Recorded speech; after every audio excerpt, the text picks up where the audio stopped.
a child, I remember when I was taking photographs and I would take my roll of Kodak film down to the photographer's studio and I'd walk away with a receipt knowing that I'd come back in about 1 or 2 weeks to pick up my photos. Now the excitement and the wait was just out of this world for somebody as a teenager, and also was the interest in, well, what did I actually take at the beginning of the film?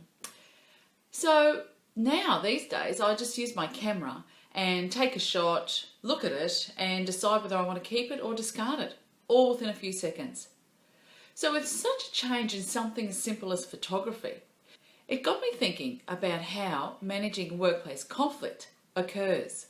Are your conflict management skills reflective of those when I would go back and drop off my Kodak film, or are your skills now matching the disruptive workplace and industry that we all work in? If not, well, perhaps you're experiencing some pain at work. In the last 20 to 30 years, there have been a lot of changes in the workplace. So the workforce is now more diverse, there's been more legislative changes come in, and also the expectations of the employees have changed. So are you wondering why you've got high staff turnover? Are you experiencing more conflict in your workplace now than you were 20 years ago? And when there is conflict in the workplace, do you yell the loudest and always have to win? This may not be easy to hear, but I'm going to go out on a limb now and suggest that the problem isn't your employees, but the problem are your conflict management skills. Times have changed outside the workplace and in, but have you changed your conflict management skills? If not, stay tuned because I'll be able to give you some tips on how you can start to ensure that your conflict management skills reflect the people who are coming into your workplace. If you're still managing in a Kodak style of conflict management, then you might be the type of conflict manager who makes all decisions, dictates what will happen and when, and you manage conflict by being the loudest and most aggressive. And look, that was how it used to be 20, 30, 40 years ago, but that's not how it can be today.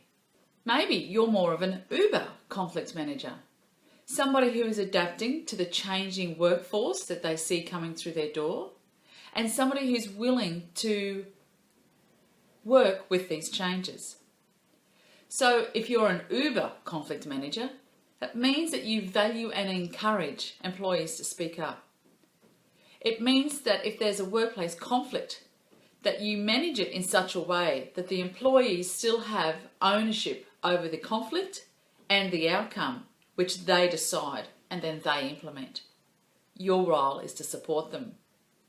If you think you're more of the Kodak conflict manager rather than the Uber one, so if you think you're still using conflict management skills from 30, 20 years ago, as opposed to adapting and updating your conflict management skills, there are things that you can do to update your skills.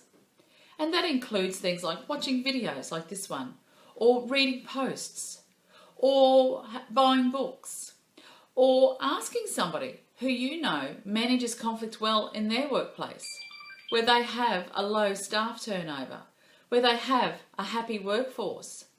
And you also have the option to go to some formal training.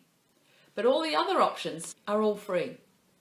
So conflict managers, like businesses, are changing, and they have to stay in business and up to date with what the customers are expecting and also with what the employees are expecting. You and your business can also make this successful transition, and you can be seen to be a conflict manager of the modern day, a conflict manager who might be incorporating some of the disruption that Uber has brought with it, but a conflict manager who values their staff and who values the reputation of themselves and their business. Thanks very much for watching. I'm Andrea Doyle, Workplace Mediator Conflict Manager, author and presenter. I'll talk with you again soon. Bye for now.